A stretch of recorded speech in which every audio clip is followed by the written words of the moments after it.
പരിശുദ്ധ പരമ ദിവ്യകാരുണ്യത്തിന് എന്നേരവും ആരാധനയും സ്തുതിയും പുകഴ്ചയും ഉണ്ടായിരിക്കട്ടെ.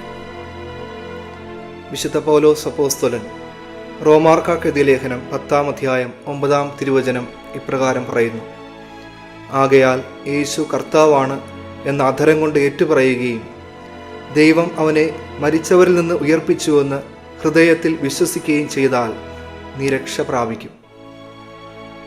വിശ്വാസം ഹൃദയം കൊണ്ടും അധരം കൊണ്ടുമുള്ള ഒരു ഏറ്റുപറച്ചിലാണെന്ന് തിരുവചനം നമ്മളെ പഠിപ്പിക്കുമ്പോൾ, വിശുദ്ധ മത്തായിയുടെ സുവിശേഷത്തിൽ 9-ാം അധ്യായത്തിൽ അന്ധർക്ക് കാഴ്ച നൽകുന്ന ഈശോയെ നമ്മൾ കണ്ടുമുട്ടുന്നുണ്ട്.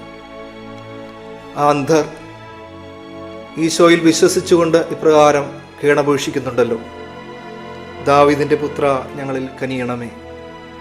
അവരുടെ വിശ്വാസത്തിന് മുമ്പിൽ കർത്താവിന് പറയാനുള്ള കാര്യം ഇത് മാത്രമായിരുന്നു: എനിക്കിത് ചെയ്യാൻ കഴിയുമെന്ന് നിങ്ങൾ വിശ്വസിക്കുന്നുവോ?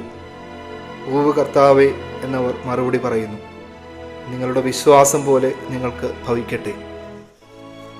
ഈ ദിവ്യകാരുണ്യ ആരാധനാ വേളയിൽ അവിടുന്ന് നമ്മളോടും ചോദിക്കുന്ന ചോദ്യം ഇതുതന്നെ: എനിക്കിത് ചെയ്യാൻ കഴിയുമെന്ന് നിങ്ങൾ വിശ്വസിക്കുന്നുവോ? നമ്മൾ വിശ്വസിക്കുന്നിടത്താണ് കർത്താവിൻ്റെ കരം നമ്മളിൽ പ്രവർത്തിക്കുക.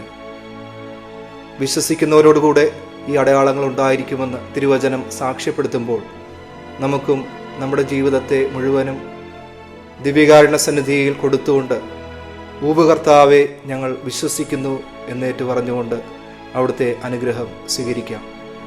പരിശുദ്ധ പരമ ദിവ്യകാരുണ്യത്തിന് എന്നേരവും ആരാധനയും സ്തുതിയും പുകഴ്ചയും ഉണ്ടായിരിക്കട്ടെ.